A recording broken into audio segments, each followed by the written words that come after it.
La Monaco Team, j'espère que vous allez bien, c'est Léandre le Monégasque. Pour vous servir, on va débriefer le match PSV Monaco. Moi, ça je sais pas ce qui m'arrive, mais je suis devenu tellement fou à cause du match. C'est pour ça que je suis en train de porter un sac et je l'utilise comme chapeau. Je suis devenu fou malade hier, laisse tomber. On va débriefer le match du PSV contre l'AS Monaco. C'était le troisième match de la Ligue Europa. On sait qu'on a un groupe élevé, on a une poule quand même assez élevée, on a une poule même niveau Ligue des Champions, les gars. Parce que toutes ces équipes-là sont déjà allées en Ligue des Champions. Donc pour moi, c'est un peu une poule niveau Ligue des Champions. Voilà, on a joué contre le PSV Eindhoven. Alors j'ai parlé avec certains confrères monégasques qui me disaient, avant que le match arrive, oh, mais de toute façon, le PSV, c'est moins fort que la Real Sociedad, tout ça. Vous êtes malade, vous êtes complètement malade. Parce que à la différence entre le PSV et la Real Sociedad, c'est que la Real Sociedad, c'est un jeu espagnol, c'est-à-dire c'est un jeu c'est un jeu de possession. On va pas se mentir, c'est un jeu de possession. Et PSV Eindhoven, ce sont des joueurs vifs. Des joueurs vifs et des joueurs qui se relancent aussi, puisqu'il y avait des joueurs, il y avait des anciens joueurs qui ont joué dans de meilleurs clubs, qui sont partis au PSV Eindhoven, etc., juste pour équilibrer le club. Donc le PSV Eindhoven, on connaît quand même, hein, il y a une petite rivalité entre guillemets, surtout en Ligue des Champions, on les avait battus auparavant. Ils nous avaient même sorti aussi, je m'en rappelle, en 2005, en huitième de finale, après notre belle épopée l'année d'avant. Bon, après, voilà, c'était en 2004 et après en 2005. Donc là, maintenant, on est en 2021. Donc ça n'a rien à voir maintenant, PSV Eindhoven et Monaco, en termes d'équipe, de collectif. Bah, c'est complètement différent par rapport à il y a 15 ans. Donc on va pas se mentir. Mais ceci étant dit, ça reste quand même un match compétition européenne. Donc c'est Ligue Europa. Et Ligue Europa, de nos jours maintenant, c'est de plus en plus élevé. Alors au niveau de la composition de l'AS Monaco, c'était un peu pareil. Sauf que là, je me suis dit, il y a un bug. Là, je me suis dit, Kovac, il est devenu fou. Je regarde la compo sur le portable et je me dis, mais attends, il y a un problème là. Il y a un petit problème.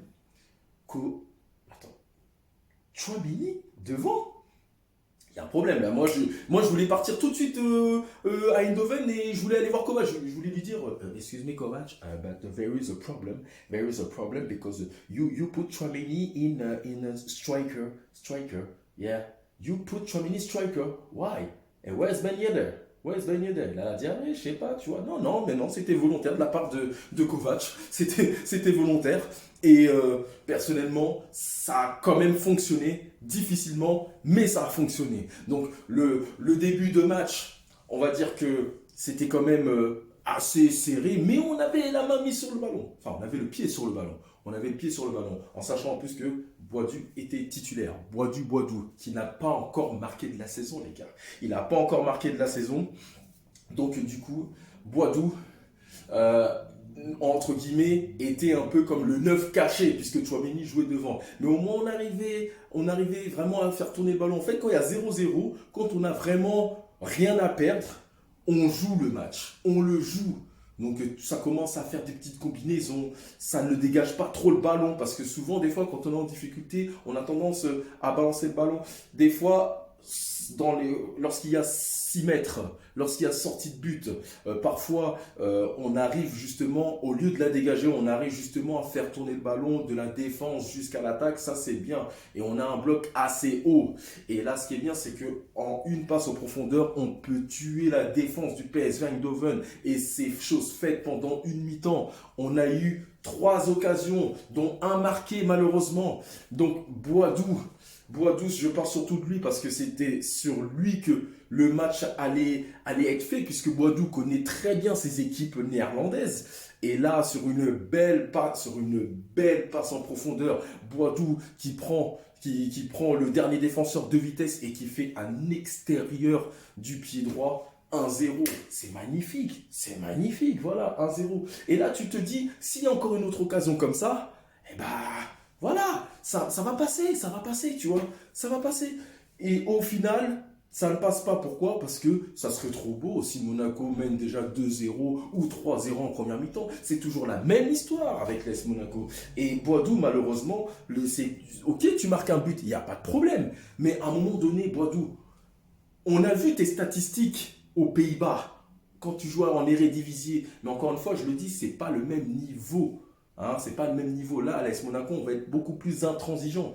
Mais là, t'as pas d'excuse parce que comment tu peux marquer un but difficile alors que tu étais vraiment excentré plus sur le côté gauche et que là, tu es sur ton pied, tu arrives à te faire rattraper par le dernier défenseur et 2 fois en plus. 2 fois, enfin. Le dernier, c'est le gardien qui a bien joué le coup. Mais la deuxième occasion que tu as eue, je suis désolé, Boadou, mais comment tu peux t'arrêter et te faire douiller comme ça?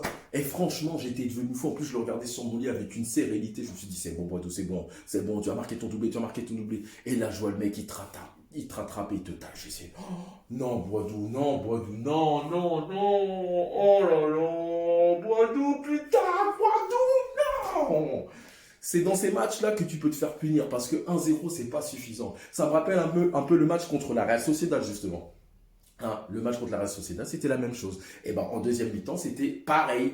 Là, en deuxième mi-temps, c'est PSV Eindhoven qui a poussé. Et il y a un joueur qui est très vif et qui m'intéressait bien. Tu vois, c'est un joueur aussi qui manque un petit peu chez nous. Parce que nous, on a Gelson Martins, on a Crépin Diatta. Mais le problème de Gelson Martins et de Crépin Diatta, c'est que ce sont des mecs qui, balle au pied, sont très très bons. Mais au niveau de la dernière passe ou au niveau on va dire, réflexion, bah, c'est insuffisant malheureusement. Gelson Martins, des fois, il a la balle, il la contrôle, il pousse un petit peu la balle, mais des fois il la pousse un peu trop vite parce que le PSV Eindhoven, ils ont des joueurs très vifs. Très très vifs, donc des fois il perd le ballon, tu vois. Et surtout, deuxième mi-temps, je n'ai pas reconnu encore une fois l'équipe en première mi-temps. En deuxième mi-temps, on a subi à mort. On a subi à mort, les gars. Il faut qu'on sache juste une chose, c'est que nous, on a les joueurs.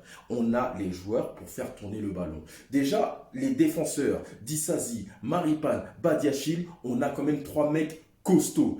Et en plus de ça, personnellement, on a été plus ou moins solide. Parce que même si on perdait beaucoup de ballons à cause des dégagements de Noble ou à cause des relances de Disasi, on arrivait défensivement, franchement, à ne pas prendre de but.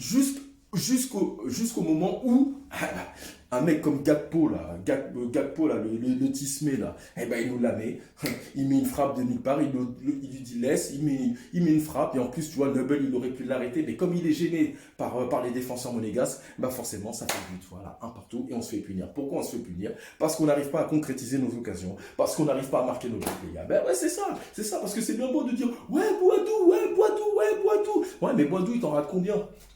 Parce que quand tu rates plus d'occasions que tu marques d'occasions, bah au final, c'est comme si tu avais marqué 0 but, mon frère. Eh ouais. C'est pour ça que je dis que c'est bien, oui, on peut laisser le temps à certains joueurs, etc. Il n'y a pas de souci. Mais à un moment donné, il faut marquer les esprits. Parce que nous, on n'attend pas.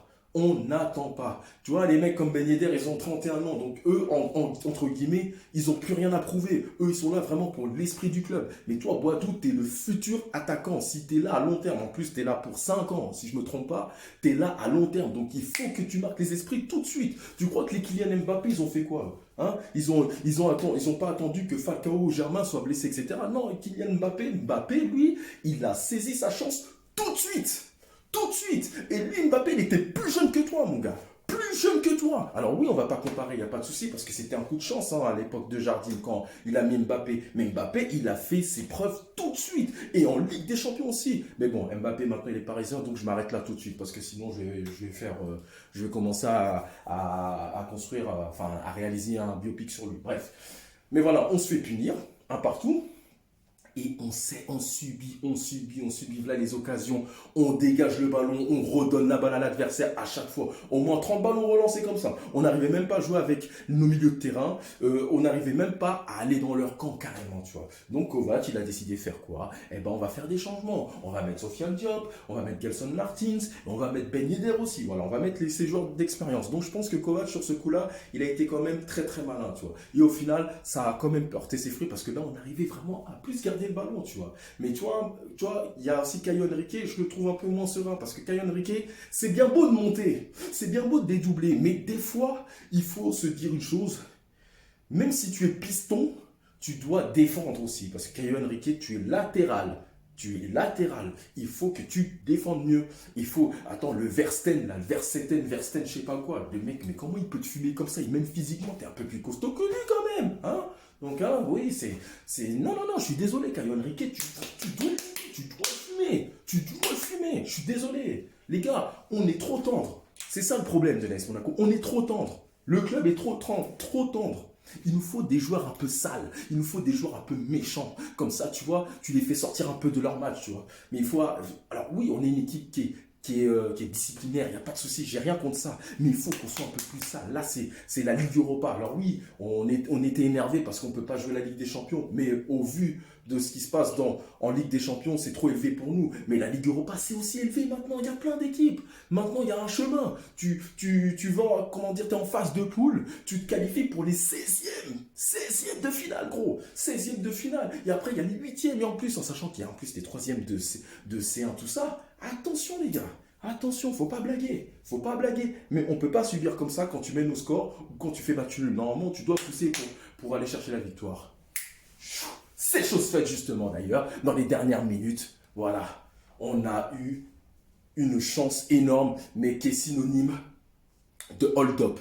Kenny Henrique qui centre, tac, ça passe vraiment dans la surface de réparation. Et t'as Sofiane Diop qui met son pied en intersection, qui tac, et bam, but 2-1. Punition. Parce que le PSV Eindhoven, il faut se dire une chose aussi, c'est que eux aussi, ils ont raté beaucoup d'occasions. Ils ont raté beaucoup d'occasions, tu vois. Mais c'est une bonne équipe, hein, par contre. Je connais pas beaucoup de joueurs dedans. S'il y a le petit Bruma, le portugais, qui est là. Et Bruma, il me semble qu'il a joué à Leipzig, si je me trompe pas. Il a joué à Leipzig. Lui, par contre, il est sacrément bon. Et lui, il nous a fait très mal quand il est rentré, le Bruma, là, franchement. Et c'est bien vif. C'est bien vif. Toi, c'est une équipe vraiment qui a beaucoup de vivacité, mais qui n'a pas eu de bol. Or que nous, on ne va pas dire qu'on ait de la chance, mais je voudrais dire qu'on s'est réveillé au dernier moment. Au dernier moment, on a concrétisé cette occasion. Et là, boum, but. Et on a éteint vraiment tout le stade, quoi. Tout le stade. Parce que franchement, le stade du PSV Eindhoven, putain, c'est chaud, bordel. Ouf, c'est chaud. Ah, il y a une ambiance. J'aimerais bien qu'on ait ça au stade U2, mais bon, vous inquiétez pas, tranquille. Un jour, on va péter les plombs, on va tous aller à Monaco, on va tous aller au stade U2 et on va mettre une ambiance de malade. Et là, vous m'avez fait plaisir. Vous avez vu mes vidéos là sur Facebook là. Je me suis arraché le peu de cheveux. Quand Diop il a marqué, c'était une libération, les gars. Et au final, nous sommes premiers, les gars. Nous sommes premiers pour l'instant. Donc, c'est pas fini, hein. C'est pas fini. Il y a encore les matchs retour. On affrontera le PSV Eindhoven au stade U2. Il me semble que c'est dans 2 semaines. Dans 2 semaines. Donc c'est magnifique. Franchement, franchement, il y a eu l'esprit d'équipe par rapport à Lyon. Franchement, on a joué. Donc ces matchs-là, je pense que ce sont ces matchs-là qu'il faut jouer, qui nous motivent. Parce que quand tu affrontes des équipes de Ligue 1, c'est vrai que la mentalité, elle est complètement différente. Mais quand tu joues en Ligue Europa, c'est une autre intensité, c'est une autre réflexion, c'est une autre physionomie et surtout, c'est une autre composition, tu vois. Donc, nous, on ne comprenait pas pourquoi Tchouaméni, il était devant. Mais je me suis posé la question pendant 5 minutes. Je me suis dit, Kovac, il sait ce qu'il fait. Donc, faites-le confiance. Parce que c'est plus qu'un coach, Kovac. C'est un technicien. Donc, à partir du moment où il est qualifié de technicien, il faut lui faire confiance. Et moi, Kovac, je lui fais confiance. Vous savez, c'est un peu comme avec Jardim. Jardim, à un moment donné, quand on commençait un peu à perdre avec lui, surtout en la saison 2016, surtout la saison 2016 où on était encore à l'époque de El Shaarawy, on faisait plus trop confiance à Jardim. Mais dès que Jardim a enchaîné les victoires en 2017, donc l'épopée Mbappé, là, on a commencé à changer d'avis, à retourner notre veste, etc. Donc, non. Kovac, il sait ce qu'il fait. Maintenant, c'est aux joueurs de se bouger. Respectez Kovac. Voilà, c'était un petit aparté. Voilà, donc en tout cas, victoire 2-1. Nous sommes premiers. On affronte le PSV Eindhoven. Voilà, je ne le répète pas plus. Et ce week-end, nous affrontons Montpellier. Attention, comme j'ai dit, il y a un Valère Germain qui va sans doute nous embêter encore une fois. Parce que lui, Valère Germain, qu'il soit à Nice ou qu'il soit à Marseille, le mec, il a toujours planté contre nous. Attention. Attention à ce gars-là. Et Montpellier, c'est pas non plus une équipe très très faible. Hein. Alors certes, ils ont perdu leurs 2 attaquants, Laborde et Delors, mais attention. Montpellier, ça garde, et ils ont quand même un bon collectif. Mais bon, on joue chez nous, cette fois-ci. Donc, gagnons. Gagnons ce match-là, les gars. Gagnons ce match-là, parce que le championnat, encore une fois, comme l'année dernière ou comme il y a 2 ans, il est encore très serré. Il est encore très très serré à ce niveau-là. Mais là, il faut prendre les points chez nous. À domicile, c'est obligatoire. Sur ce, on se dit à ce week-end, dimanche 17h, Monaco-Montpellier, les gars. Gardez mon égout, on y croit, on est ensemble et gardez cette mentalité-là.